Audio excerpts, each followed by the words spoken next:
now, for Christmas Eve, a chance to hear again, with great pleasure, Beryl Reid's Christmas collection, in which she presents some of her favourite poetry and prose, in company with Yvonne Dalpra and at the piano Geoffrey Head, before an invited audience at the theatre club, the Redgrave Theatre, Farnham. Beryl Reid.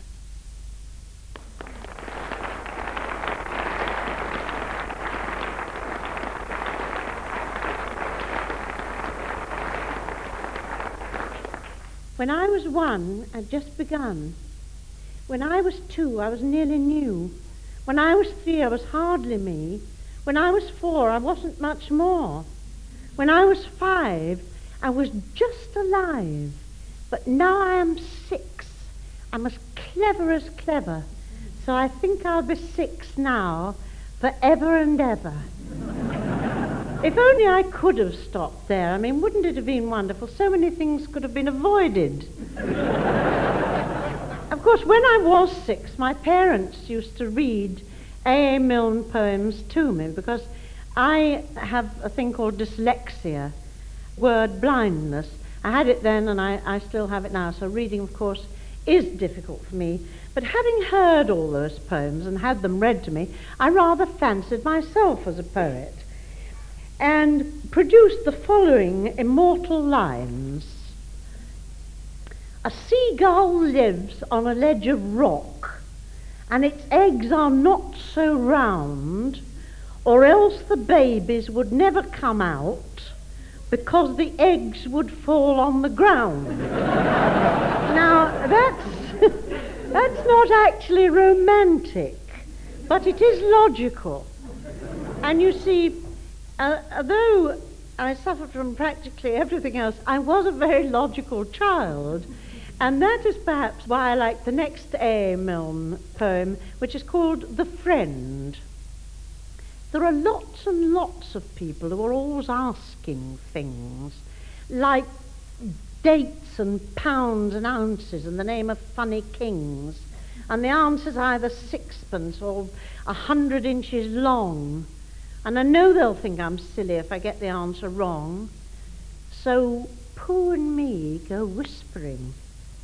And Pooh looks very bright and says, well, I say sixpence, but I don't suppose I'm right. And then it doesn't matter what the answer ought to be, because if he's right, I'm right. And if he's wrong, it isn't me.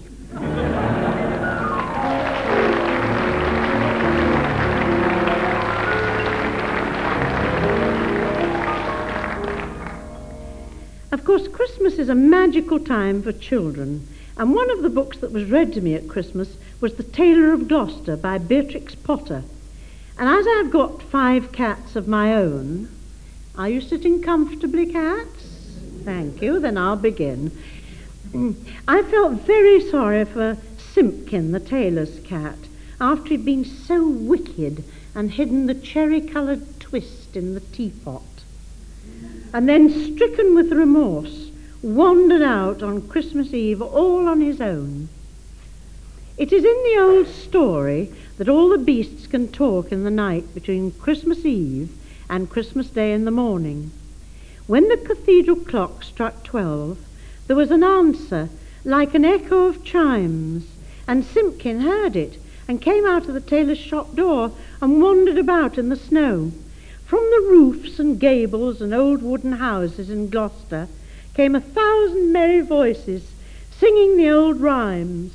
First, the loudest, the cocks cried out, "Dame, get up and bake your pies." "Oh, dilly, dilly, dilly, meow," sighed Simpkin. And now in the garret there were lights and sounds of dancing, and cats came from over the way. "Hey, diddle, diddle, the cat and the fiddle. All the cats in Gloucester except me," sighed Simpkin. Under the wooden eaves, the starlings and sparrows sang of Christmas pies. The jackdaw woke up in the cathedral tower, and although it was the middle of the night, throstles and robins sang. The air was quite full of twittering tunes. But it was all rather provoking for poor hungry Simpkin. From the tailor's shop in Westgate Street came a glow of light, and when Simpkin crept up to peep in at the window, it was full of candles, and there was the snipping of scissors and the snappeting of threads, and little mouse voices sang loudly and gaily. Meow, meow, interrupted Simpkin, and he scratched at the door. The little mice only laughed and tried another tune. 3 little mice sat down to spin. Pussy came by and she peeped in. What do you at, you fine little men? Making coats for gentlemen. Shall I come in and cut off your thread? Oh, no, Miss Pussy, you'll bite off our head.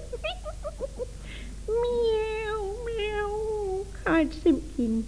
Hey, little Dinkity, answered the little mice. Meow, meow, scratch, scratch, scuffled Simpkin on the windowsill, while the little mice inside sprang to their feet and all began to shout at once in little twittering voices, no more twist, no more twist. And then they barred up the window shutters and shut out Simpkin. Meow. The sun was shining on the snow when the tailor got up and dressed and came out into the street with Simpkin running before him. Alack, said the tailor, this is Christmas Day in the morning. The Mayor of Gloucester shall be married by noon, and there is no cherry-coloured waistcoat. He unlocked the door of the little shop in Westgate Street, and Simpkin ran in like a cat who was expecting something. And upon the table, oh, joy! The tailor gave a shout. There we had left the plain silk cuttings. There lay the most beautifulest coat, an embroidered satin waistcoat that was ever worn by a mayor of Gloucester. Everything was finished except one single cherry-coloured buttonhole, and where the buttonhole was wanting, there was pinned a scrap of paper with these words in little teeny-weeny writing. No more twist.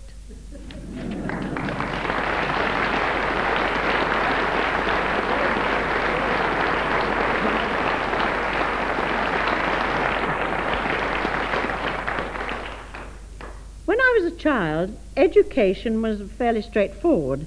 My mother would have been horrified, I think, by some of the theories put forward by one of my favourite characters, Mrs. Malaprop, from Sheridan's play The Rivals. I love her because she always hopes, she's almost sure that she's perfect. Observe me, Sir Anthony. I would by no means wish a daughter of mine to be a progeny of learning. I don't think so much learning becomes a young woman.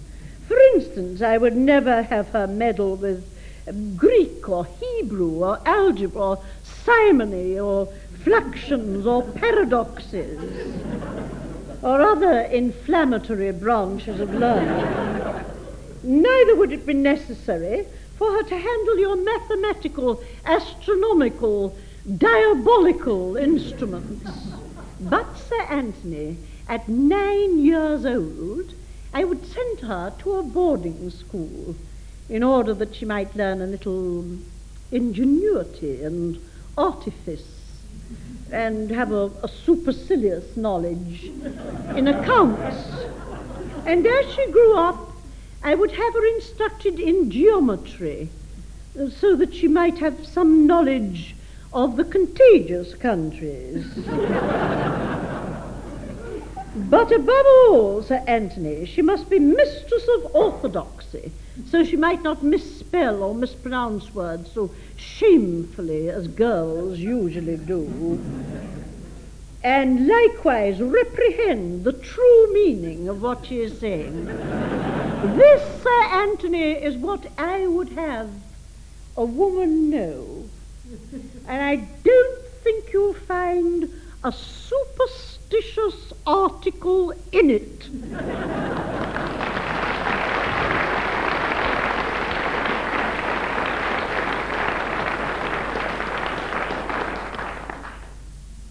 In Alice in Wonderland, the Mock Turtle and the Griffin had some interesting ideas on education.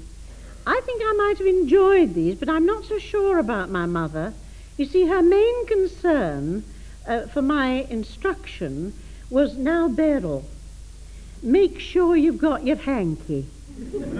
No you wiping your nose on your sleeve and showing me up. But back to the Mock Turtle, who said, we had the best of educations.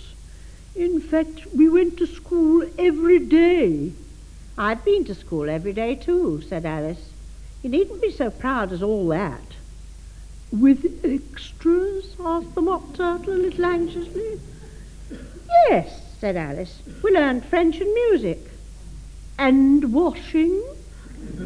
Said the Mock Turtle. Certainly not, said Alice indignantly. Ah, then yours wasn't a really good school, said the Mock Turtle, in a tone of great relief. Now, at ours, they had at the end of the bill French music, washing, extra. Well, you couldn't have wanted much, said Alice, living at the bottom of the sea. I couldn't afford to learn it, said the Mock Turtle with a sigh. I only took the regular course. What was that? Inquired Alice.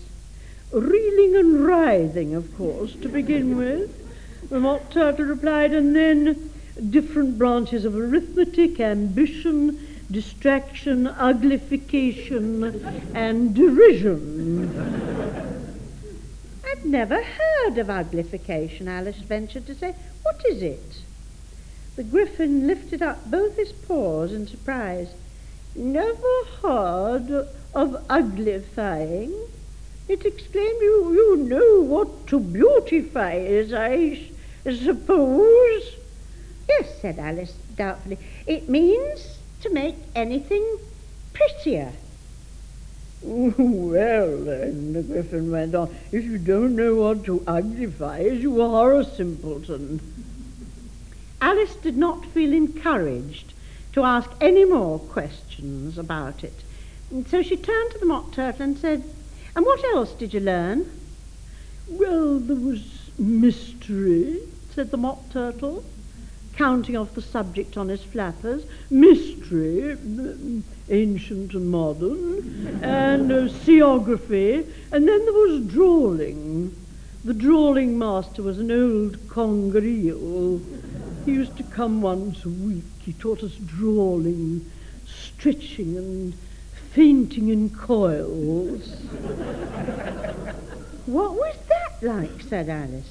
Well, I can't show it to you myself, the Mock Turtle said.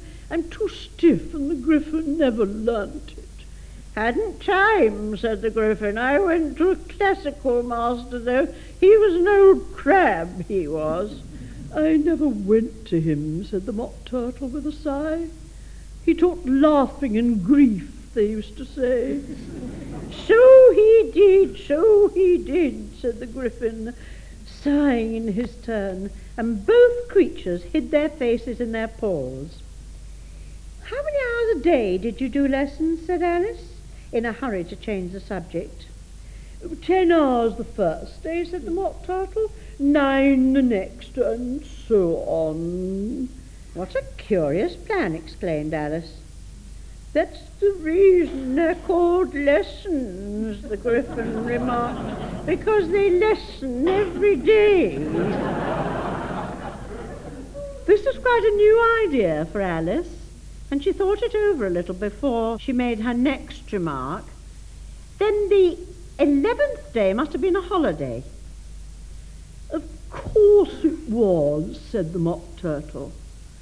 And how did you manage on the 12th? Alice went on eagerly. That's enough of lessons, the Gryphon interrupted in a very decisive tone. Tell us something about games now.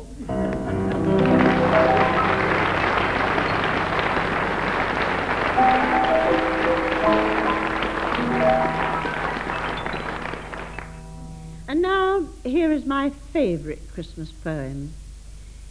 Every little girl would like to be the fairy on the Christmas tree. But how would you like a smile on your face and a tree in a most embarrassing place?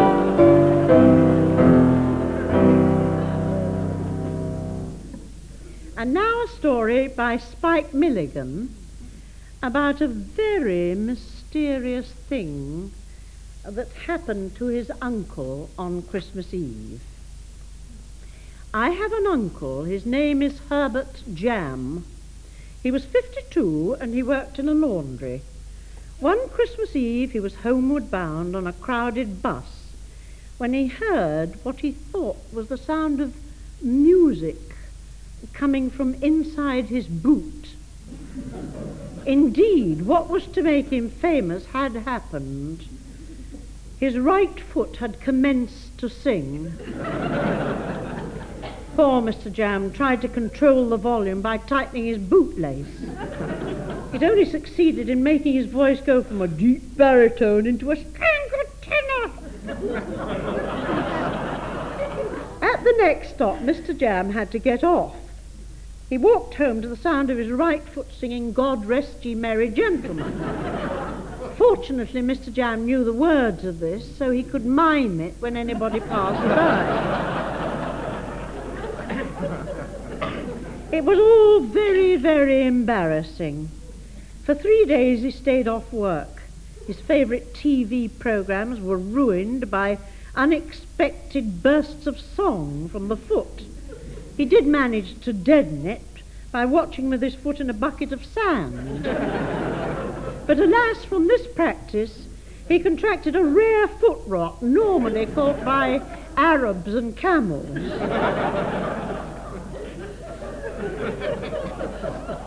Worse was to come.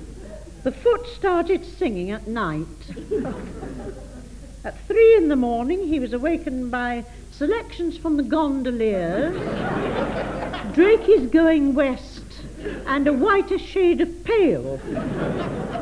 He tried Mrs. Helen Ferg, a lady who was known to have exorcised poltergeists and evil spirits.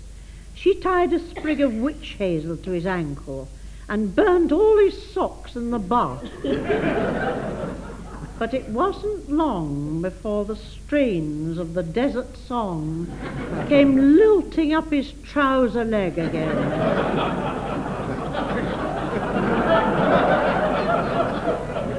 On the recommendation of his doctor, he visited a great Harley Street right foot specialist, Sir Ralph Fees.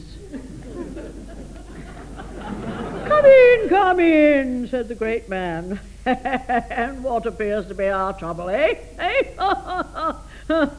It's my right foot.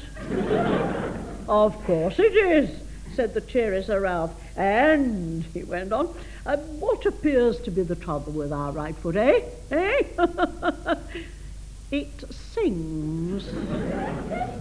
Sir Ralph paused, but still went on charging.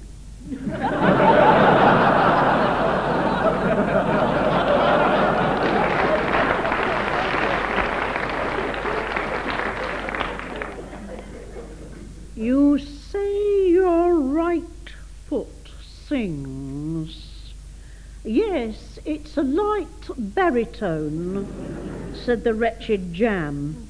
Sir Ralph started to write. I want you to go and see the psychiatrist, he said, and at which very moment Uncle Herbert's foot burst into song. Just a minute, said Sir Ralph. I'll get my hat and come with you. The medical world and Harley Street were baffled. For the time being, he had to make do with a surgical soundproof boot and a pair of wax earplugs. Occasionally he'd take off his boot and give the lads at the pub a song. But Mr. Jam was far from happy. Then came the beginning of the end. EMI gave him a £500 million contract for his foot to make records. A special group was formed called The Grave. The billing was Mr. Jam, 1 foot in the grave. He was the news sensation of the year, but it became clear that it was his right foot that got the fame, not Mr. Jam. EMI opened a bank account for his right foot, while his poor left foot wore an old boot. His right foot wore expensive purple alligator shoes, purchased at Bond Street, £50 a toe. At parties he was ceaselessly taking off his shoe to sign autographs. Mr. Jam was just an embarrassment to his right foot. One night, in a fit of jealousy, Mr. Jam shot his foot through the instep. It never sang again. Mr. Jam returned to the obscurity of the laundry. He was still 52, very happy, but walked with a slight limp.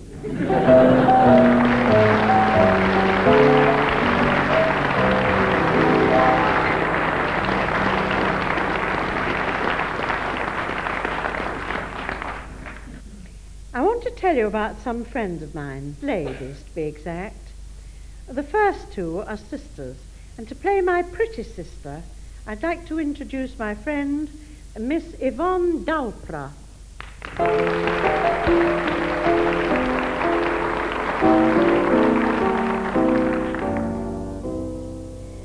The two Miss Browns were all that they should be. The two Miss Browns were fairly well born, sweetly at ease whether dining in Mayfair or pouring out tea on a well-kept lawn. H.G. Wells fetched us, Henry James sketched us, and everyone asked us to stay. And nobody realized, year after year, I was haunted by one little phrase I'd half hear. As we strolled in the park, you'd hear people remark, "There's the pretty Miss Brown," and the other one. As we drove down Pall Mall, men in clubs would say, "Well, there's the pretty Miss Brown," and the other one. The pretty Miss Brown was delightful and gay, so carefree, so witty, so fair. Her face was a vision, her figure a dream. The other Miss Brown had nice hair. At the races men vied just to sit by the side of the pretty Miss Brown, not the other one. Life was just like a dream where you'd scream for the pretty Miss Brown, not the other one. All the peers in the guards, pretty dears, would leave cards for the pretty Miss Brown and the other one. They said bonbons galore, they said showers of flowers, till you really would think they would smother one. We dined and we wined with the gayest gay set. They asked us again and again. Dear Oscar and Bosie, we constantly met. They called us the Pearl and the Plain. At each party and rout, cards would always go out to the pretty Miss Brown and the other one. I revolved, I reversed, I just sat there and cursed the pretty Miss Brown and the other one. As we travelled through France, we'd attract every glance of each poet and prince and philanderer. As we sailed down the Rhine, gay hussars would cry, "Hein! There's the schön Fräulein Braun and the andere." My life was ecstatic, my brain in a trance. Mine suddenly worked out a scheme. I stayed at home quietly, read novels from France, and learned how to cook like a dream. Men began to say, "Well, she's a good sort, that gal." Who? The pretty Miss Brown? No, the other one. Ere the season was out, you would see us about. The pretty Miss Brown, the witty Miss Brown, the pretty Miss Brown, and the married one.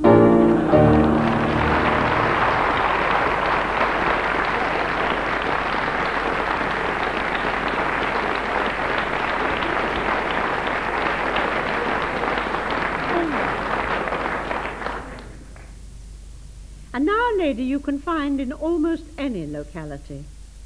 She's an ordinary, pleasant-looking, early middle-aged person, and she's desperately lonely. My usual, Jim.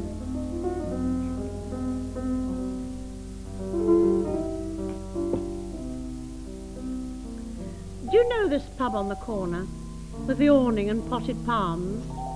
It's my favourite Chelsea local. I call it the Open Arms.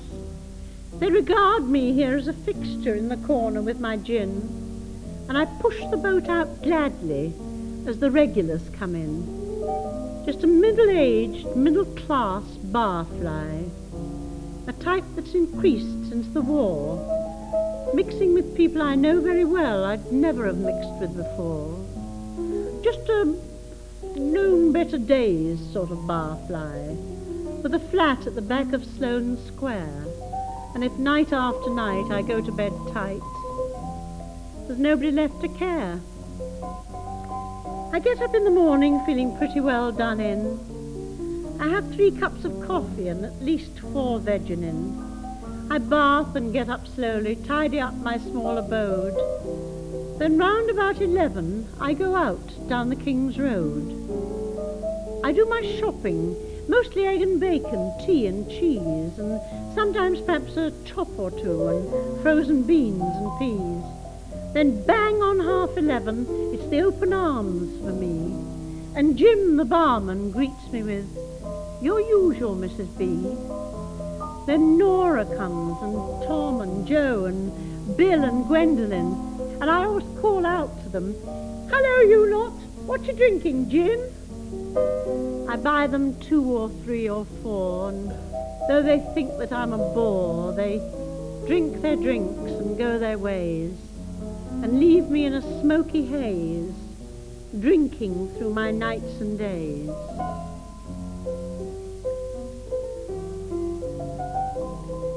Just a middle-aged, middle-class barfly. Most locals have got one like me, divorcees or widows with time on their hands, and as lonely can be. Just a Chelsea public house barfly. I buy all my company there. I get pretty tight. But if I die tonight, there's nobody left to care. Same again, Jim.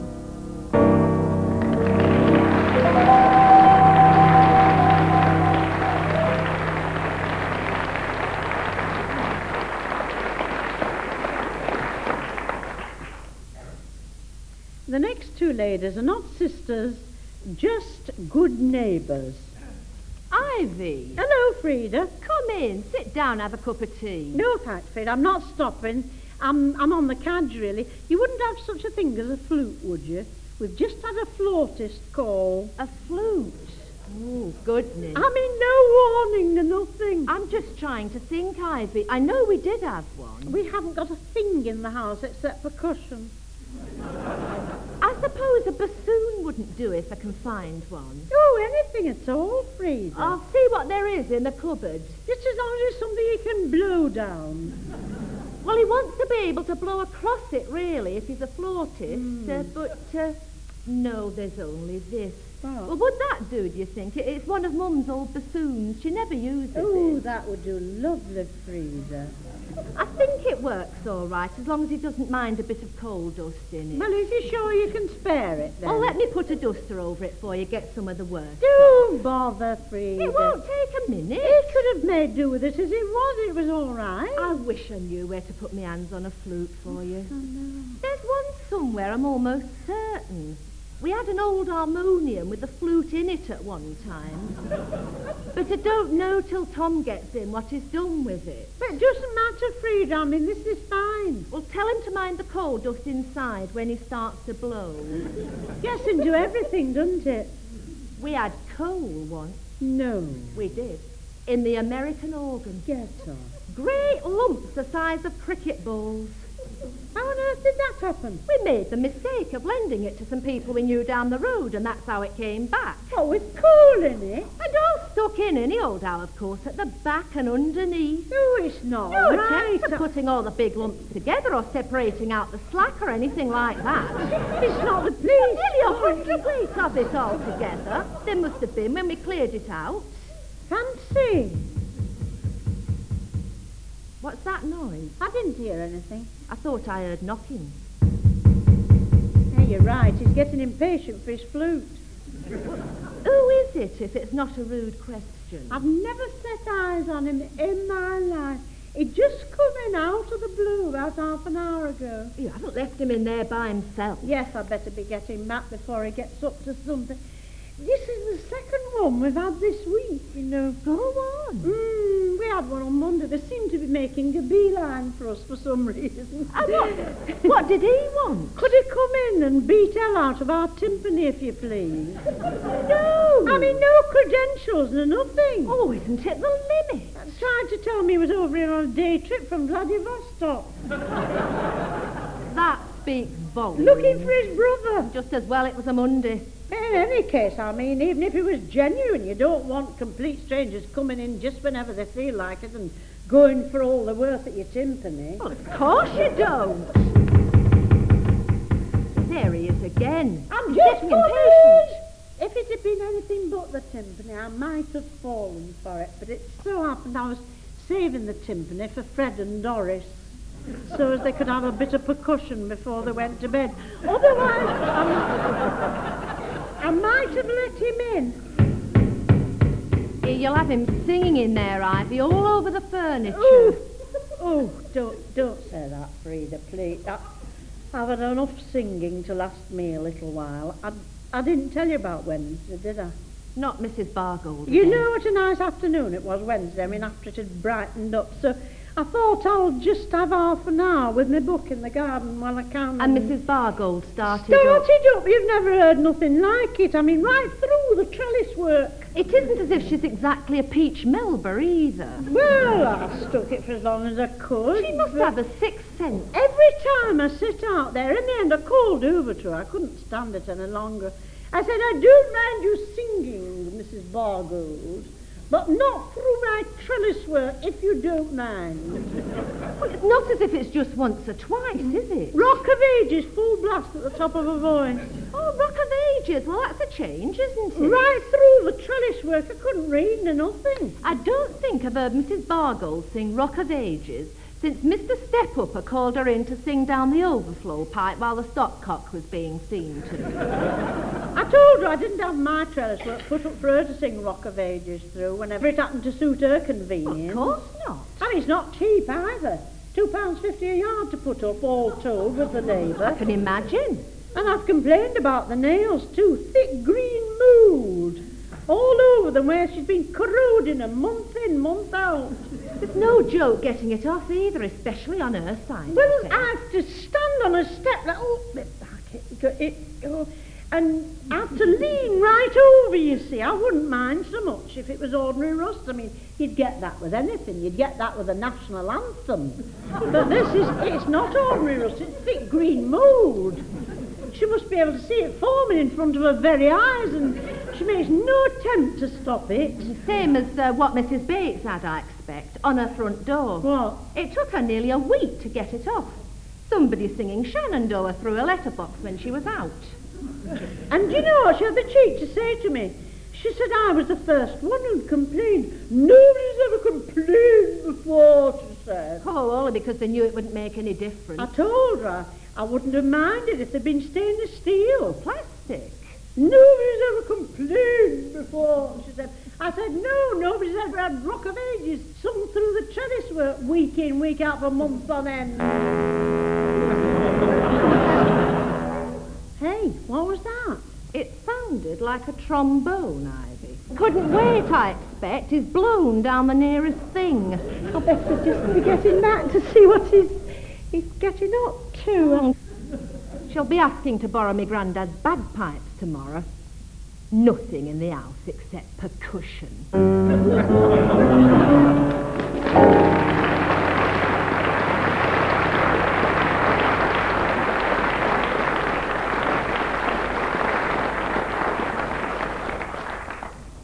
In A Christmas Carol, Charles Dickens gives us a wonderful feeling of lush plenty in his descriptions of the Christmas shops.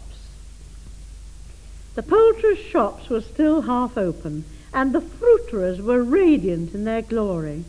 There were great round pot-bellied baskets of chestnuts, shaped like the waistcoats of jolly old gentlemen lolling at the doors and tumbling out into the street in their apoplectic opulence.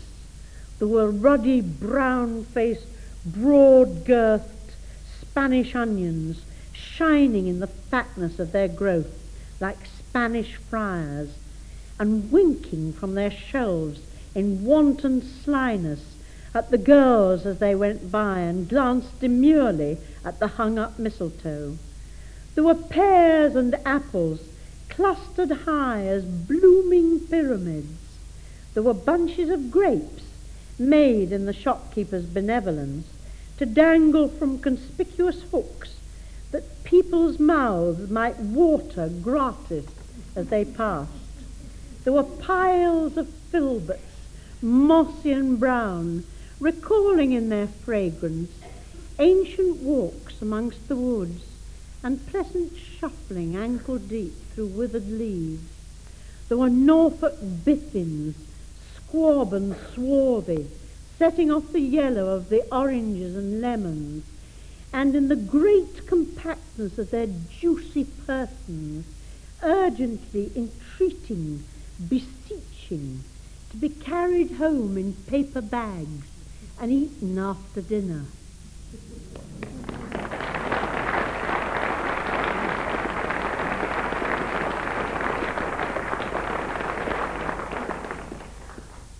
Spike Milligan's idea of Christmas was rather different. A little girl called Emily Jott said, "What a lot of presents I've got." A little girl in Biafra said, "Oh, what a beautiful slice of bread."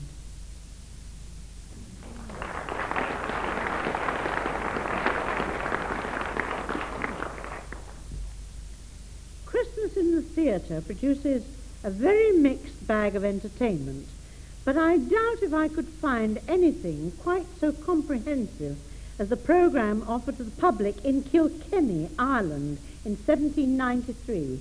Let me read you the bill that was passed on to me by my lovely friend John Le Measurer. Kilkenny Theatre Royal of His Majesty's Company of Comedians on Saturday, May the 14th, 1793, will be performed by command of several respectable people in this learned metropolis for the benefit of Mr. Kearns.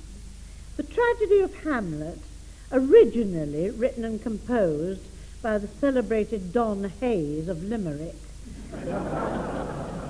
and inserted into Shakespeare's work.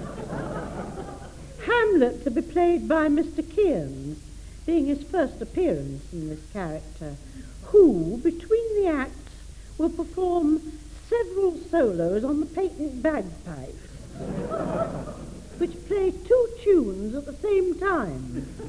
Ophelia by Mrs. Pryor, who will introduce several favourite airs in character, particularly The Lass of Richmond Hill and We Will All Be Unhappy Together.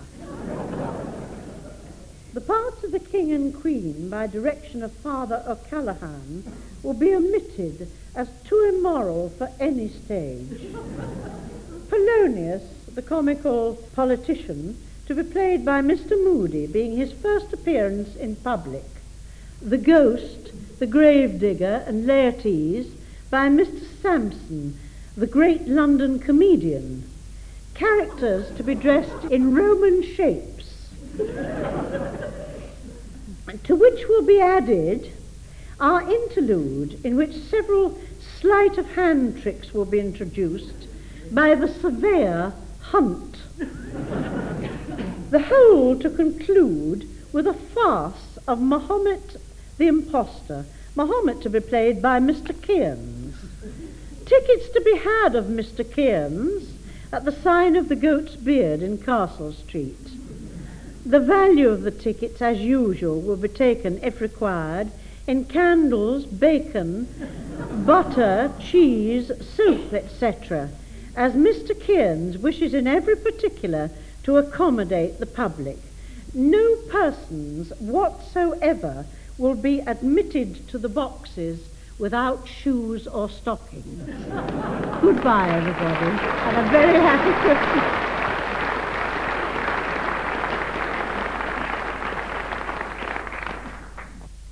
With Great Pleasure was presented by Beryl Reid in company with Yvonne Dalpra and at the piano Geoffrey Head before an invited audience at the theatre club, the Redgrave Theatre, Farnham. The producer from Bristol was Brian Patton. And if you enjoyed Beryl's choice from Alice's Adventures in Wonderland earlier in her collection, don't forget you can hear the whole of Lewis Carroll's wonderful story adapted for radio with additional lyrics by John Wells and with music composed and conducted by Carl Davis at 7:30 this evening. Now, just before we head down under with Barry Payne to explore the Great Barrier Reef, a word about the shape of the rest of the morning this Christmas Eve on Radio 4. In 40 minutes at 10:25, another chance to try your luck at our Christmas competition. Then at 10:30, Anthony Smith takes a sideways look at the Post Office. Part 3 of the Fosdyke Saga is at 11:15, and don't forget Part 4 is later today at 5:35. And after the 11 o'clock news, Part 2 of the classic serial Westward Ho, and that continues at the same time every day this week. Just after 12 o'clock, another of our documentaries from the BBC Sound Archives. Today, Undergraduate Summer, an impression of the summer term at Oxford, first broadcast in 1939. It's narrated by Valentine Dial. Finally, at 12:30, it's Instant Sunshine, Seasonably Together Again. Well, our next programme is in mono and not stereo as billed. So from a cold and wintering British day, we take you down under to nighttime on a warm Australian beach as Barry Payne visits the Great Barrier Reef and experiences Christmas under Capricorn.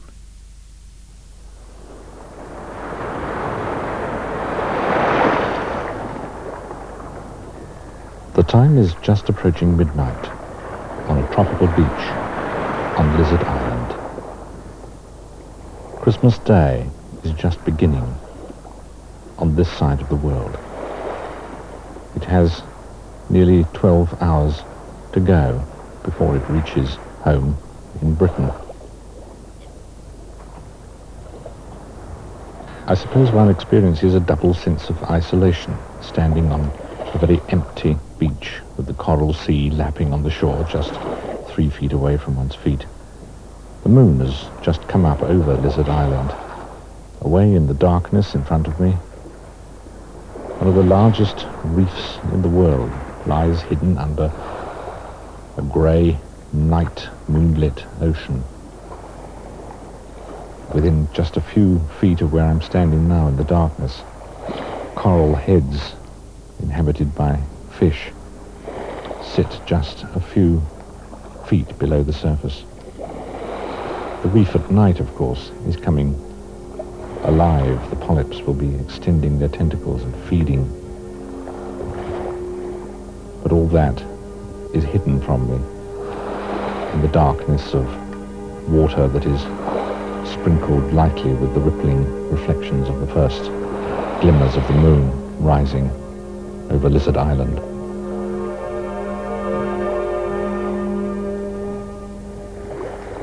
Midnight. It's Christmas Day, close to the Great Barrier Reef.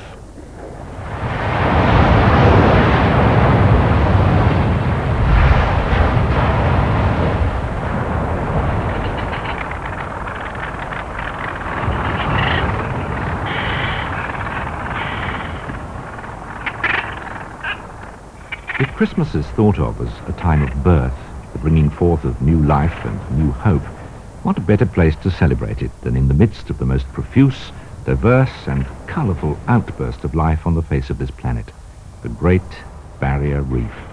Great in every sense, 2,000 kilometres long, in places 240 kilometres wide, and nearly 2 million years old. A barrier in that its submarine ramparts stand between the deep abyss of the Pacific Ocean and the southward sweep of the tropical east coast of Australia. And a reef, or as it should be, reefs, because it's made up of some 2,000 individual reefs of various shapes and sizes, all built by over 300 different kinds of those wild animals we know as coral. And there's an added bonus. December down under is high summer. Think of the map of Australia as a clock face, and you can imagine the scatter of islands of this reef as lying between 1 o'clock and 3. Between those hours is Australia's playground, the Queenslanders' idea of paradise. Lizard Island can be thought of as sitting offshore at 1:30. There wasn't a map that showed it before Captain Cook came ashore here in August 1770. He climbed to the towering granite peak of the island to get a look at the reef from high up. He was seeking a way out to the ocean through the thin white lines of distant breakers. They marked the edge of the continental shelf on which the coral wall stood. 2 months before, he'd been a victim of biology. The age-old work of innumerable anemone-like coral animals building their countless limestone cups to hide in had produced the sharp grinding stone on which his ship had almost foundered. 80 years later, the eminent biologist Thomas Henry Huxley also came to Lizard on August the 2nd, by coincidence the same date as Cook's visit. Huxley tried to climb to what was by then known as Cook's Look, but he set out a little late in the afternoon, and so stopped short of the full climb. But as he wrote in his diary, "From the height I attained, I could, however, very well see all I wished to see. Out to sea lay a white, shining line of the breakers of the Great Barrier, with here and there openings. To the westward again, in the far distance, one might discern the peak of the Australian coast, marking the position of the Endeavour River. Between the island and these lay 3 large reefs, their white elliptical forms giving a singular aspect to the landscape. Such elevated views are familiar to air travellers island hopping, but what dread magic it must have held for the explorer Cook and his botanical companion Joseph Banks. On this Christmas Day, I failed to make the climb to Cook's Look or even to Huxley's Hump, and so missed immortality. Instead, I watched a blonde, bearded Father Christmas arrive from out a turquoise sea, not pulled by reindeer, but pushed by an outboard motor, until transshipped in his scarlet robes to a tractor-drawn trailer, and, amidst a crowd of children, conveyed, ho-ho-hoing in Australian, all the way to the discreet luxury resort hotel that sits at the exclusive end of the island. Much later, and sweltering after a seafood Christmas lunch, I set off by boat to explore a little further round the island to where a number of bungalows marked the site of the Lizard Island